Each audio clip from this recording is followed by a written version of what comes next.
Uziga, you are not body. And a GBC for and identify and on over platform so Emma platform Emma Uziga Uni Casa. A bra who started say unya numbers on social media. A bra started say man for Tio. Next also pay back to GBC. Who joined for GBC? I got that case. Who is that ungrateful? Tell Uziga. Why? Number of Net2 TV so many opportunity. Over turn now him. Him.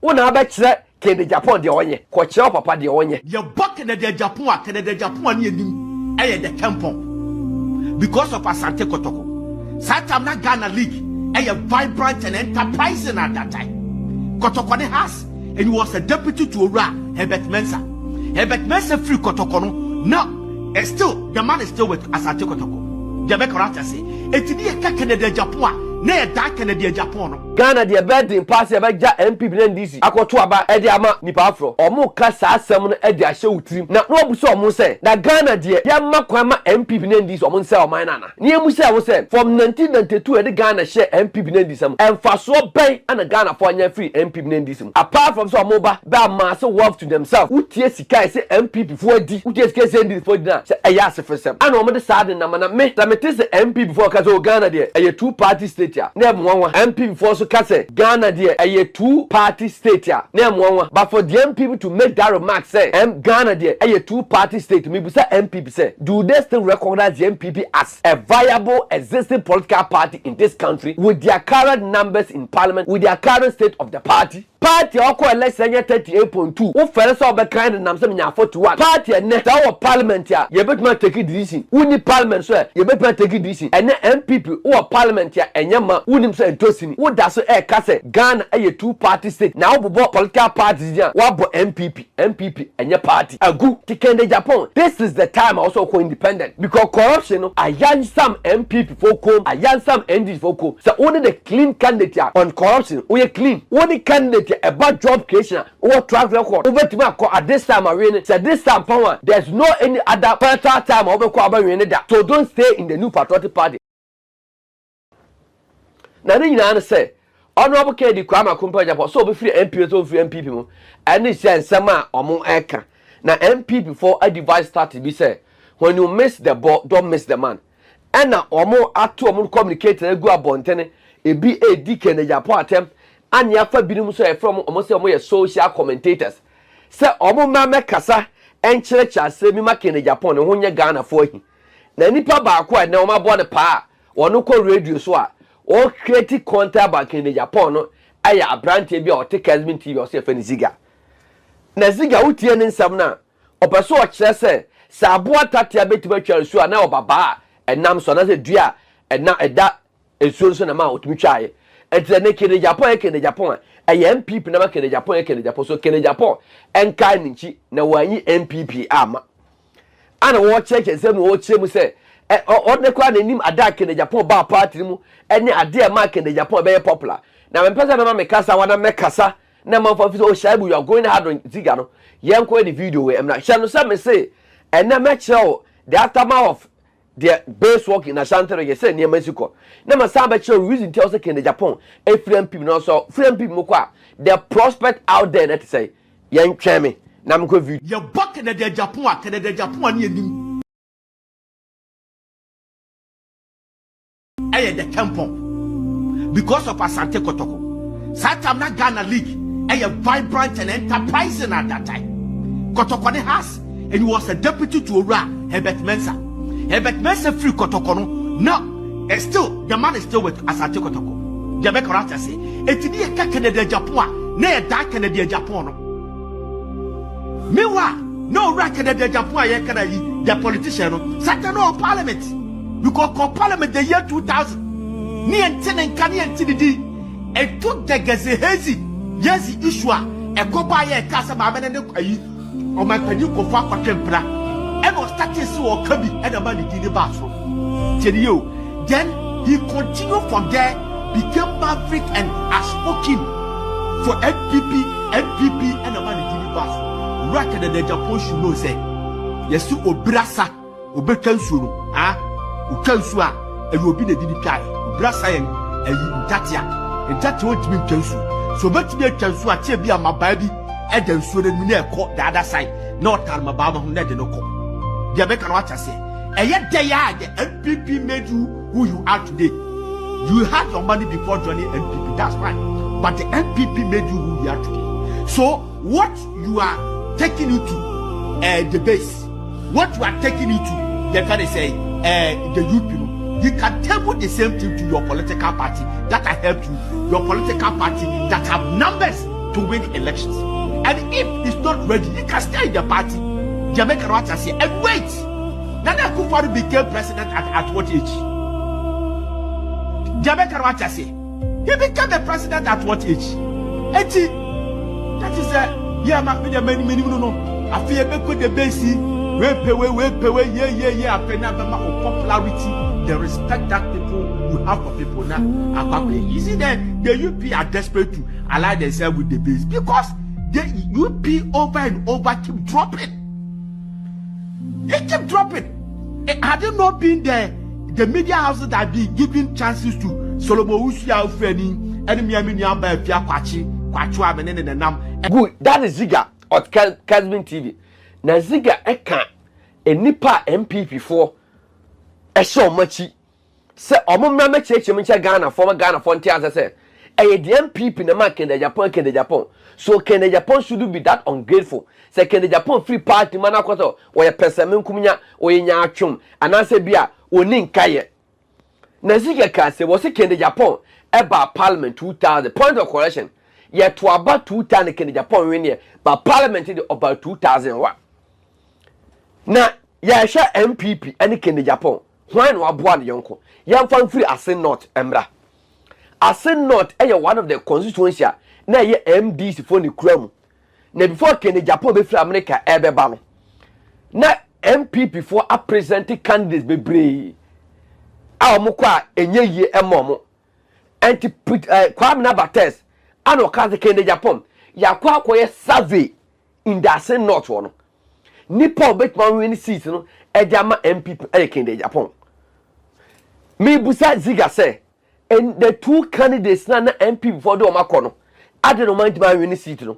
And Kwabena Agyapong mko sa survey no mu say Kennedy Agyapong the only candidate obetman win seat ama MPP no. Say Kennedy Agyapong kan so nkwa enke besi na ka MPP ntesi Asante North seat nda. E dia na ma Kennedy Agyapong timko win seat no.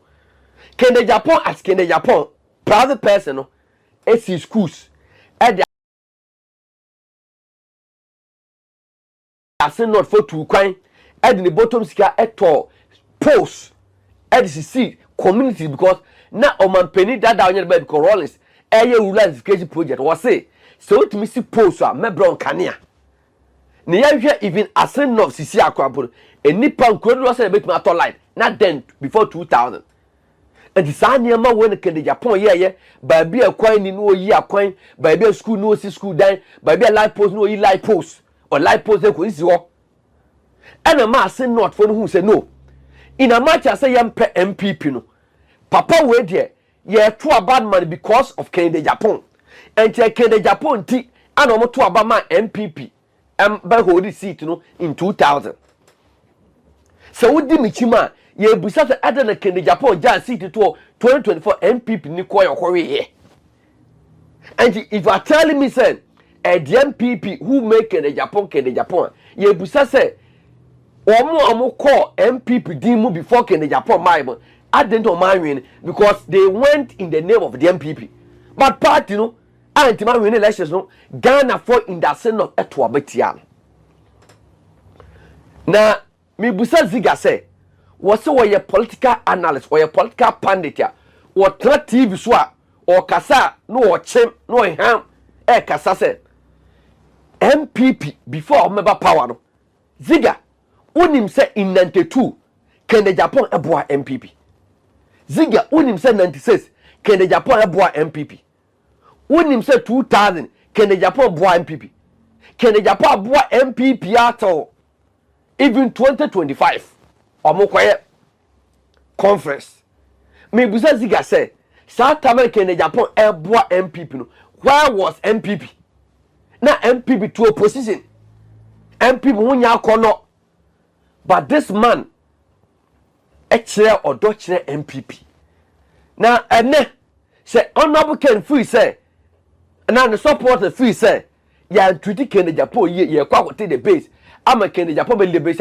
bone be na ho na ziga mami musa wasam sabi se obi yo papa na se wuntimi gya na chidi a wo ziga you were nobody eye GBC for and fa wo ye wo ziga ebra wo so ebe so aba ema GBC for ate no udwane fi GBC ekọ Kesben and omo tete radio so a they speak as if they are angels wo ziga you are nobody eye GBC for and identify wo and omo do betra omo platform so ema platform ema wo ziga wo ni kasa ebra wo start say unya numbers on social media ebra start say man for tie wo no na ka so pay back to GBC no udwane free GBC akota Kesben who is that ungrateful tell uziga why na mo ba betra TV so many opportunity o ba try na wo him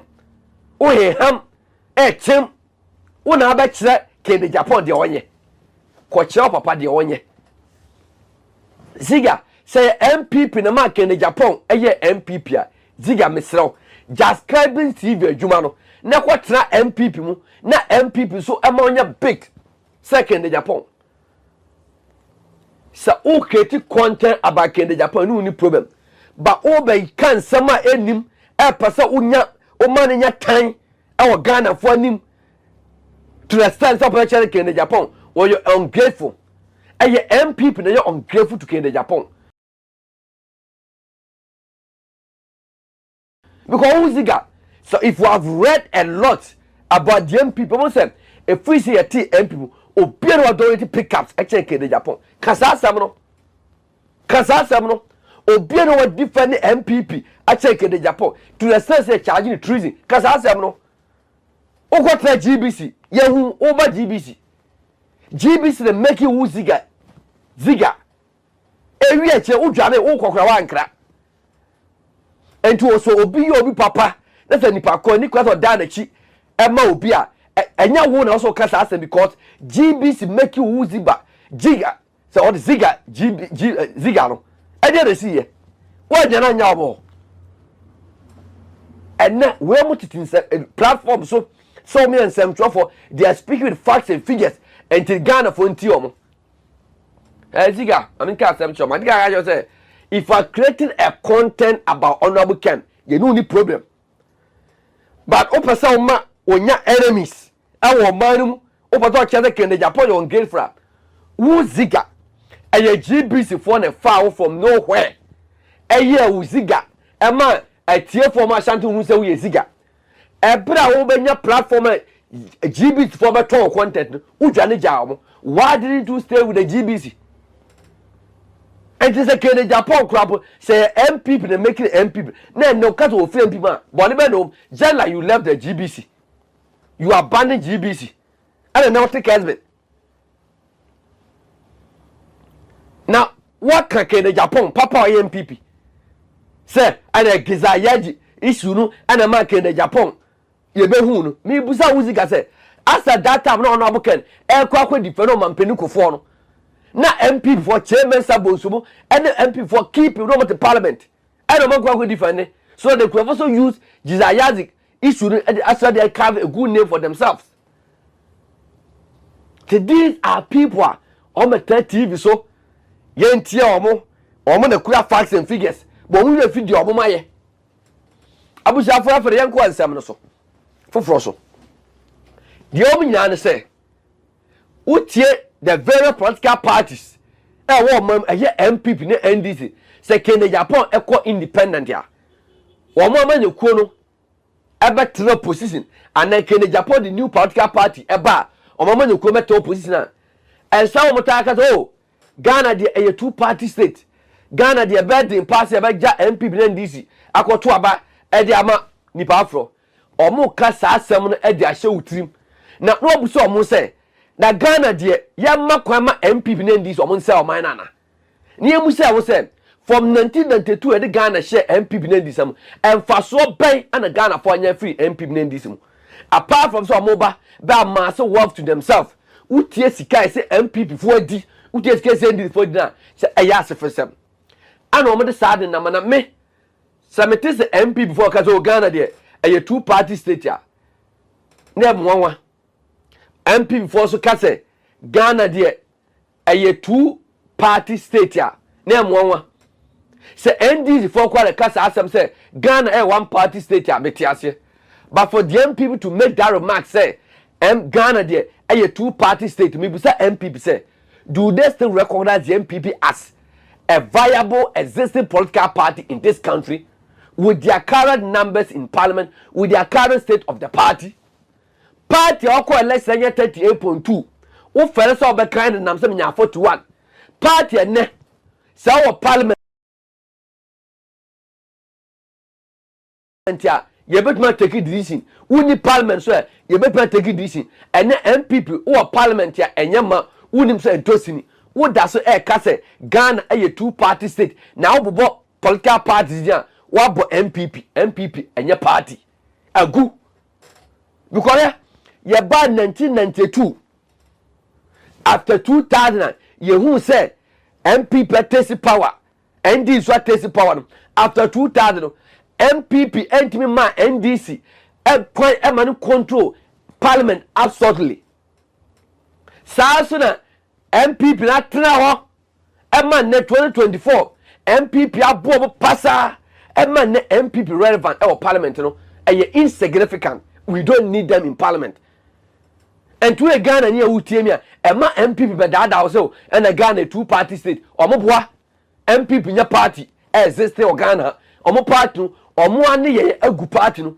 and no omo de nkura ba betena radio so omo ndidi mpanifo atem he MPP agunu eficha ma wuntumi ane gabby darko me say MPP agunu chama wuntumi ane gabby darko montwa sa tape mo me na me ba ma o emfato he before MPP be take power back in 2016 no na Kensi media platform Oban FM, Ash FM and Net2 a holiday and say ye di promote MPP agenda se MPP e contest how ba ye say to wo ho ye ma kwan e ma wonto wonse wo yonko na wonto wo ho that was the standard that Kensi media set here na ebe dey pass Kensi media platform ni ebe ma MPP ni bi kwan no ba ba run ni yonko MPP ni down but chama wuntumi ane gabby darko we bie wuntumi na wosu bie asase pa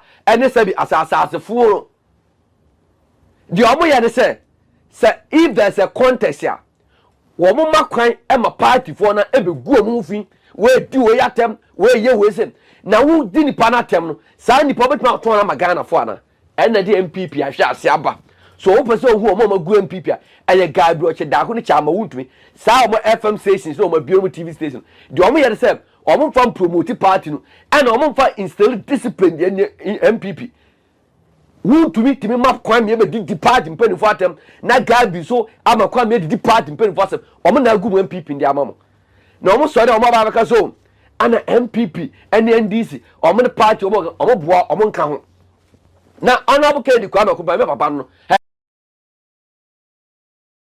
enkomo bia me da bia me hia na me ka bia me da soka me papa Kennedy Agyapong me hia na da bia enkomo ba kwa me ka me say e was say wo jai MPP at this point na wo be lead a new political party and that's of course independent or call be win it share omo ye say Ghana had a two party state no san komo na ekoso Senegal san komo na ekoso Tunisia san komo na ekoso Benin so opia no betuma ababaje akunya no as conton croda ba me pesa me man fato ono abokedi kwa akompra Japan baba me no wakasa me the video na pictures actually shoulder na ade e wo mu ni say wo ko Algeria picture na da so no aye Algeria president oteso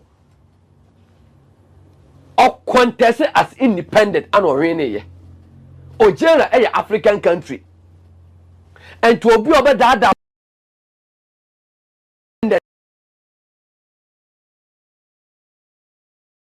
our Ghana we win obo boa titu MPP for omo fi say ofiri one party ni begu yanko back to Tunisia picture na dan so another Tunisia president there won so contest as independent or win here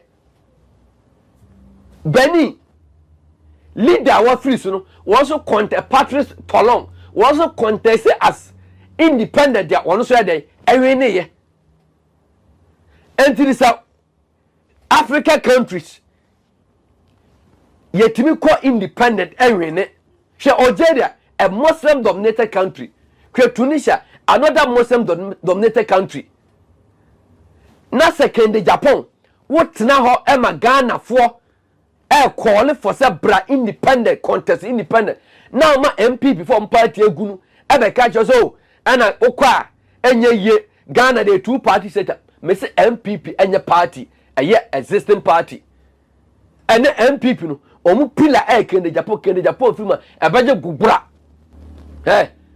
and to be obe dada say Kennedy Agyapong ko independent orwin no oboa opewin Tunisia ye Algeria ye Benin ye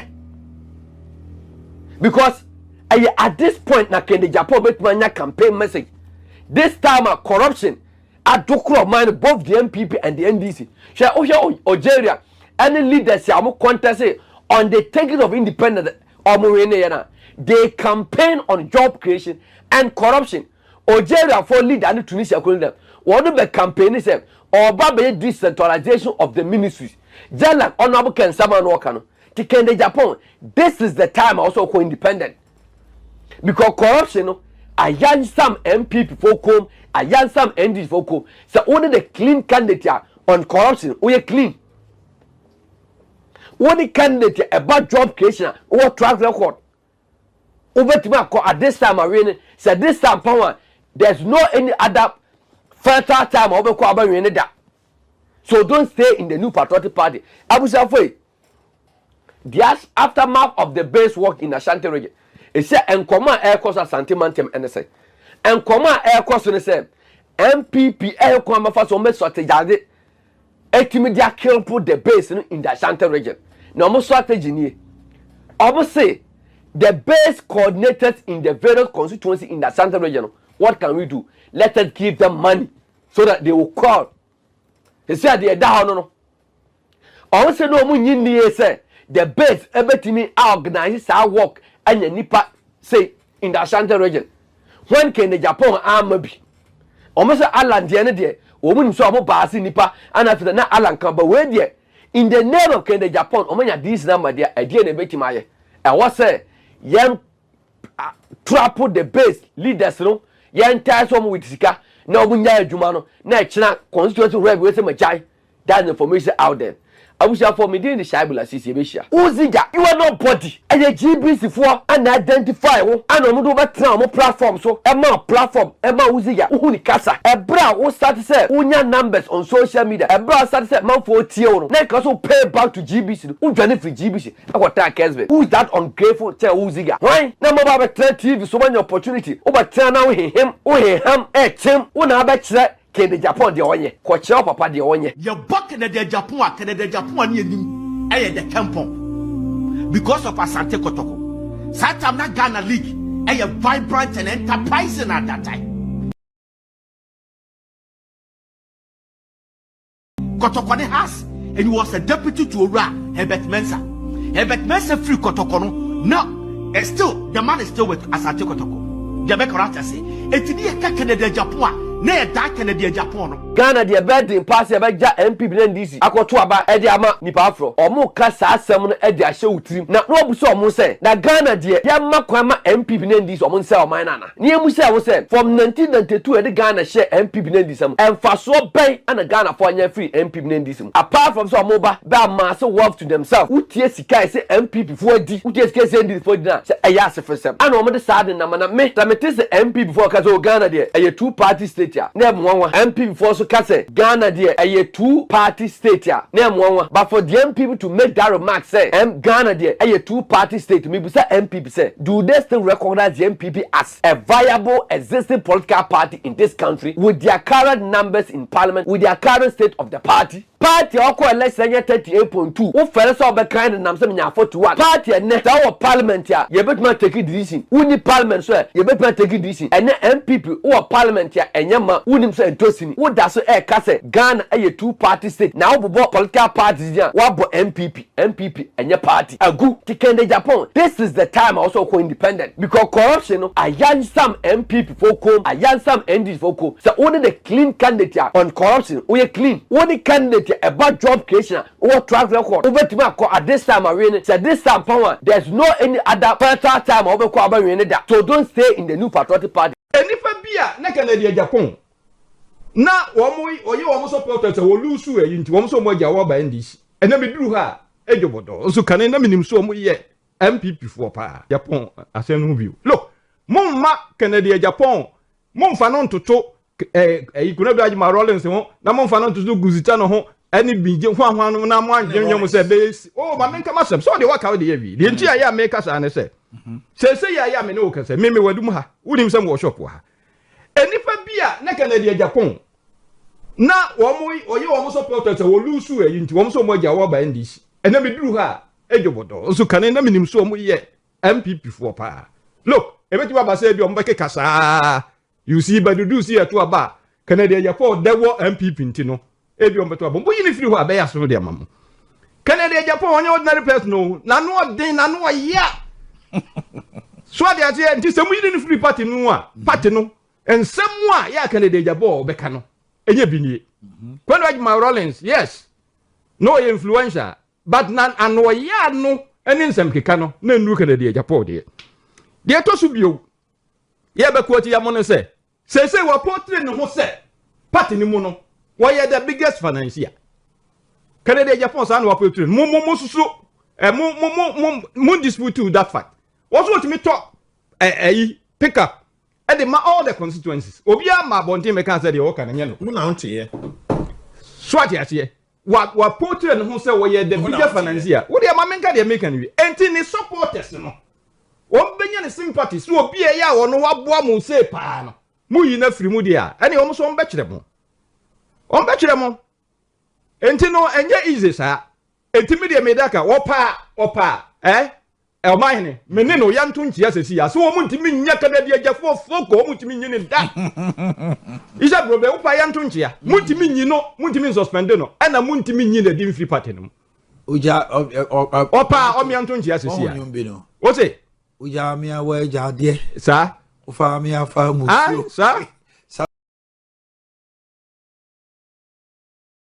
Santrofia no ma enti wa ye Santrofia no ma e de ma mo na mo ka ho bi e da mo na amada du de adu because at a point in time in as much as say ebia or no so for kasa ebia the certain words utterances the temperature is not different that was used for him I mean to tell Honorable Kennedy Agyapong say onom nedru I mean you are just telling him say nadwene ye Boka can say litrina yakopa immunity nadwene say na mo de ye campaign ya words that were used yo sir in as much as say oka bibinia dia no ne person any ne yare ne niama mo de ye campaign ya no you go deeper and on an branch Agyapong say those words no expect to say after you know na mpanimfo no bi ebetwe Sam Rantini be and so remember my panic champo.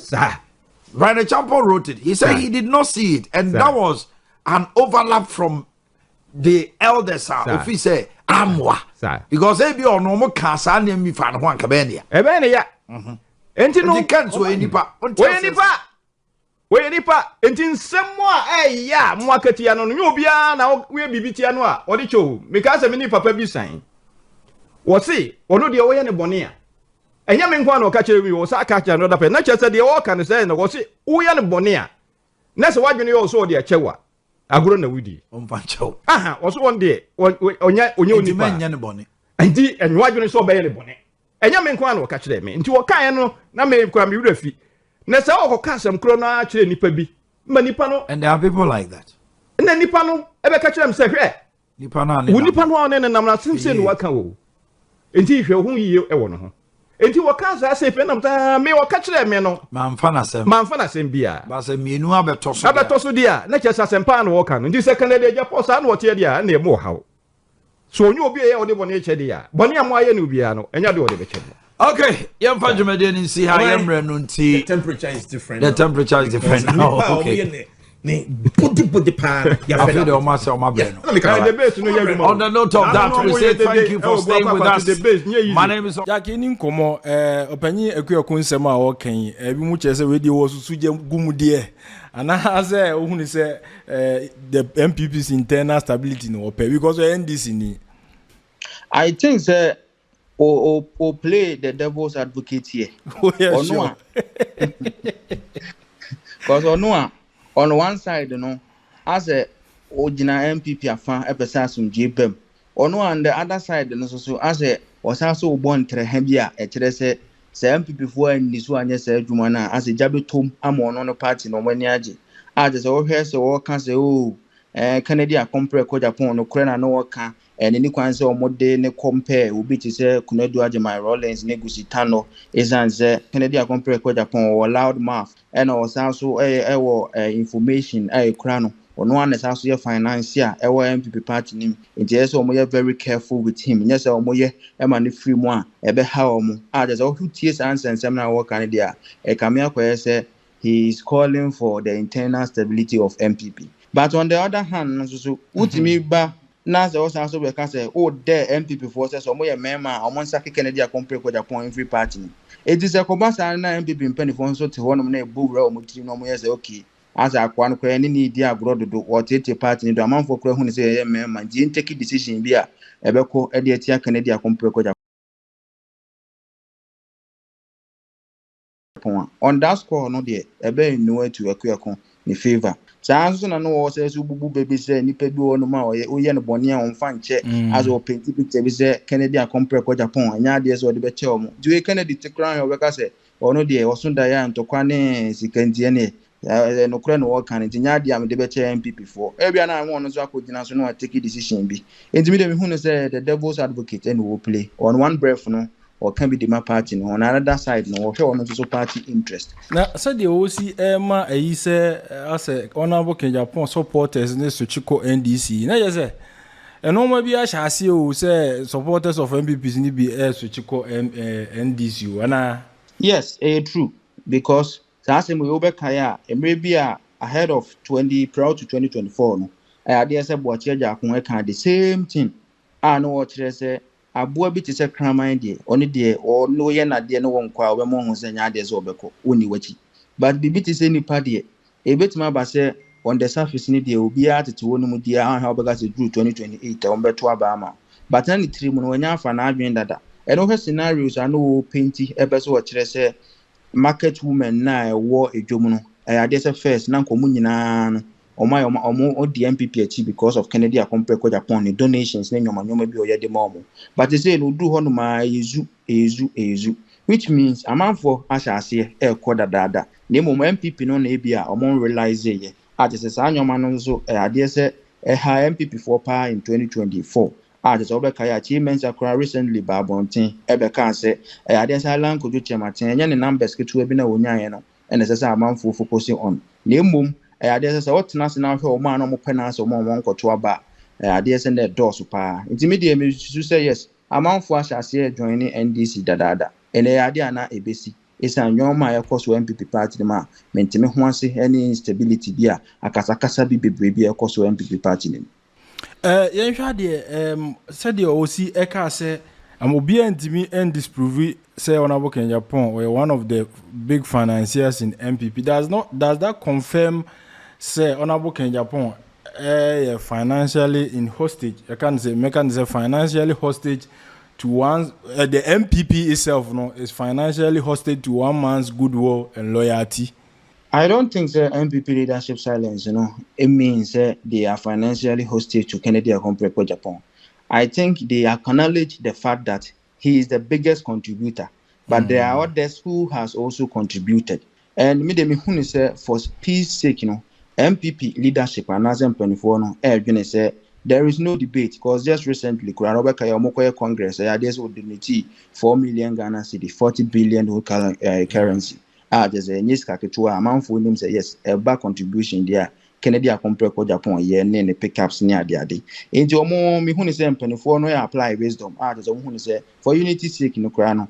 Hu hia say okwa akwaje je chinie no aye dede bebre na or sade dede aba party ni. Until let sleeping dogs lie. So on the financial use on the best thing is for the party's unity. And na or compared to former first lady Onyan baby called Mame Kunadu Adman Gusitano and the rest. Now my comparison. This comparison, is it a fair comparison with regards to financial? You can't say finance, media presence of one work in Japan and other things. I think it's a fair comparison. And Kennedy Agyapong